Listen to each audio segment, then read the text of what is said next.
Comme d'habitude, donc, dans ma série des oubliés de l'Évangile, je me fonde sur un texte de l'Évangile et puis après, avec l'imagination, je brode. Mais il y a toujours un fondement évangélique. Et là, c'est la guérison d'un paralytique, c'est dans les trois évangiles synoptiques, mais tout particulièrement dans l'évangile selon saint Marc, au chapitre 2, les versets 1 à 12. C'est la bande des quatre. Alors, Jiang Qing, Zhang Chunqiao, Yao Wen Yuan et Wang Hongwen. Vous en souvenez, sans doute. Ces noms vous disent quelque chose. Ils concernent des personnes qui ont sévi dans la Chine populaire de Mao Tse-tung entre 1966 et 1976, et ils sont responsables de millions de morts, notamment dans le cadre de la révolution culturelle. Sinistre bande des quatre. Les quatre dont je vais maintenant vous parler sont oubliés. Ils resteront à jamais anonymes, sauf maintenant parce que leur ai donné un nom. D'ailleurs, seul l'évangile selon saint Marc nous dit qu'ils étaient quatre. Si on prend dans l'évangile de Luc, ils nous dit qu'il y avait des hommes, et Matthieu ne mentionne même pas leur présence. Pourtant, ces quatre hommes ont joué un rôle dans le ministère de Jésus. Ils l'ont conduit à opérer un miracle, mais aussi à nous annoncer une très bonne nouvelle, celle de l'amour de Dieu. Ils étaient quatre. Il y avait Jacob, Éphraïm, Siméon et Daniel. Ils avaient à peu près le même âge, 16, 18 ans. Leur vie n'avait pas été facile. Ils avaient été abandonnés, courus dans les rues, et le hasard des choses ont fait qu'ils se sont retrouvés tous les quatre, et ils vivotaient dans les rues de Capernaum, de chapardage, de petits boulots. Ils allaient mal finir jusqu'au jour où Zacharie, le maçon, prit pitié, les recueille chez lui. Et bien, il les prend sous sa coupe et leur apprend le dur métier de maçon. Alors Zacharie n'était pas simple, facile, c'est un homme exigeant, mais droit. Tout allait bien finalement entre Zacharie et nos quatre loustiques, jusqu'à ce jour fatal où Zacharie tomba d'un échafaudage, se brisant la colonne vertébrale et restant donc paralysé. L'époque était rude, il n'y avait pas de sécurité sociale, il n'y avait rien. Et donc, nos quatre garçons perdirent leur travail et Zacharie ne survivait que grâce à la charité de ses voisins. Et alors notre bande des quatre reprit son errance dans les rues de Capernaum. Il faisait quelques petits boulots pour se nourrir et payer la chambre qu'ils partageaient à quatre. Et c'est au cours de cette journée d'errance dans les rues de Capernaum qu'ils tombèrent, c'est le mot qu'on puisse dire, utiliser, sur ce rabbi venu de Nazareth, un dénommé Jésus. Ce rabbi ne leur était pas tout à fait inconnu, il en avait entendu parler. Il avait déjà guéri un homme possédé d'un esprit impur. Il avait également guéri un lépreux et, chose extraordinaire, il avait Simon et son frère André, Jean et Jacques, les fils de Zébédée, avaient réalisé grâce à lui une pêche extraordinaire, miraculeuse. Alors, nos quatre garçons, qui n'avaient pas grand-chose à faire de leur journée, s'attachèrent un peu au pas de ce rabbi et qui, comme nous le rapportent les évangiles, enseignait.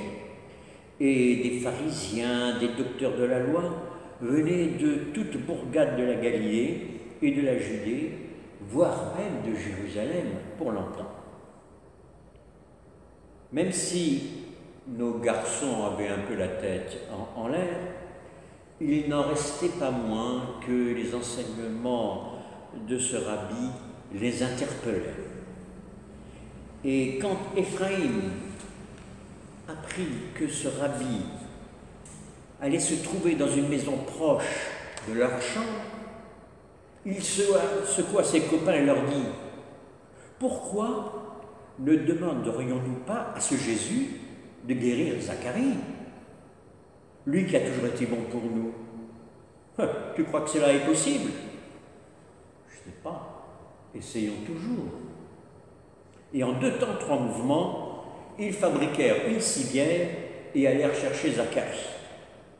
Mais comment accéder auprès de Jésus? Comme il nous est rapporté dans l'Évangile, il se rassemblait tant de monde devant la maison et dans la maison où Jésus enseignait qu'on ne pouvait trouver de place, même devant la porte. Et vous imaginez bien la scène, nos 4 gaillards avec la civière, bousculant, essayant d'entrer, et alors essayant de forcer le passage. La seule chose qu'ils recueillirent, ce sont des coups, des insultes, des injures, oui. Alors comment faire? J'ai une idée. Toi, Daniel, tu as une idée? Il est vrai que ce garçon, parmi nos 4, était un peu moins malin que les autres. Oui, j'ai une idée. Laquelle? Si l'on faisait passer la civière par le toit. Oh, mais t'es complètement cinglé. Cela est impossible. Et crever le toit, ça va nous attirer de sérieux ennuis. Peut-être, mais pensez donc à Zacharie. Je ne sais pas si c'est une bonne idée, dit Jacob, mais si nous voulons faire quelque chose pour Zacharie, eh bien il faut la tenter. Je ne sais pas comment nos 4 garçons réussirent à hisser la civière sur le toit. Moi, je me souviens d'avoir fait des trucs de secourisme, descendre un brancard d'un étage à un autre, c'est déjà compliqué. Alors monter une civière dans la foule sur un toit, mais il n'en reste pas moins qu'ils réussirent. Et l'Évangile nous dit, et c'est plaisant de lire ces récits évangéliques, ils firent une ouverture, déplacèrent les tubes et laissèrent couler le grabat où gisait le paralytique, dans la pièce où se trouvait Jésus. La tête des auditeurs de Jésus. Ils avaient déjà reçu des morceaux de gravat, et puis tout à coup, il y a une civière qui tombe devant le nez avec 4 gaillards. Ils devenaient complètement... Ils étaient affolés, c'était des docteurs de la loi, des pharisiens. Ils étaient là, assis à écouter avec attention Jésus, parce qu'il n'allait rien lui passer. Il n'était pas là pour applaudir Jésus, mais pour lui faire chercher querelle. Le tumulte, les cris. Vous n'avez pas honte, bande de voyous, etc. Respectez donc les anciens. Ces pharisiens, ces docteurs de la loi, qui n'appréciaient pas les enseignements de Jésus, s'attendaient aussi à ce que Jésus fasse comme eux, réagisse comme eux, et qu'il fiche à la porte ces 4 garnements. Mais Jésus, se levant de sa cathèdre, c'est un anachronisme ou un micronisme, leur imposa le silence. Il regarda Jacob, Éphraïm, Siméon et Daniel, qui faisaient, eux, le dos rond devant le torrent d'insultes des pharisiens et des docteurs de la loi, et nous rapporte les évangiles, et les 3 évangiles sont bien d'accord sur ce point.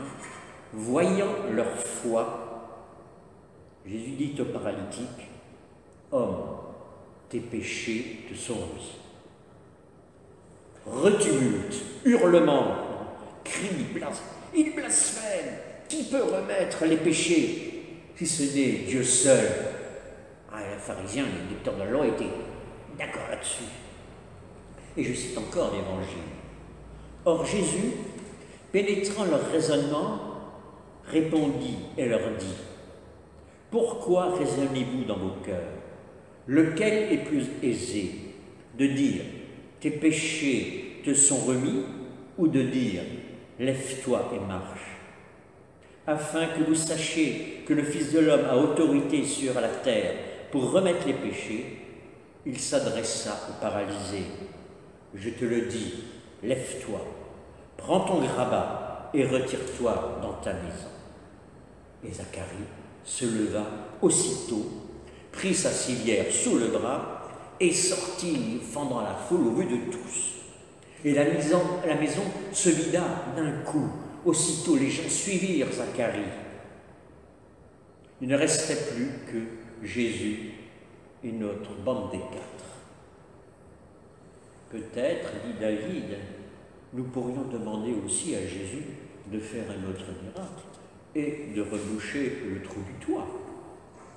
Jésus leur dit alors, ne vous inquiétez pas, allez rejoindre Zacharie. Et ce dernier les reçut à bras ouverts, bien évidemment. Oui, mes amis, aujourd'hui, je cite encore l'Évangile, nous avons vu des choses extraordinaires. Je marche grâce à votre audace, votre ténacité. Eh bien, demain, nous irons ensemble réparer ce toit. En attendant, rendons grâce à Dieu, rendons grâce à Dieu. Et s'éleva alors ce vieux psaume de David, vous le connaissez. Mon âme bénit l'Éternel, que tout en moi bénisse son saint nom. Mon âme bénit l'Éternel et n'oublie aucun de ses bienfaits. C'est lui qui pardonne toutes tes fautes, qui guérit toutes tes maladies. La bande des quatre, celle de Chine, des millions de victimes innocentes, celle de Capernaum, un message de salut, d'espérance pour tous les hommes. L'Éternel, nous dit le psalmiste, est compatissant et il fait grâce. C'est ce que Jésus, profitant du courage, de l'audace et de la foi de nos quatre oubliés de l'Évangile, nous rappelle. Dieu est lent à la colère et riche en bienveillance. L'Éternel a compassion de ceux qui le craignent. Grâce à nos quatre oubliés, nous avons reçu un beau message d'espérance. Merci.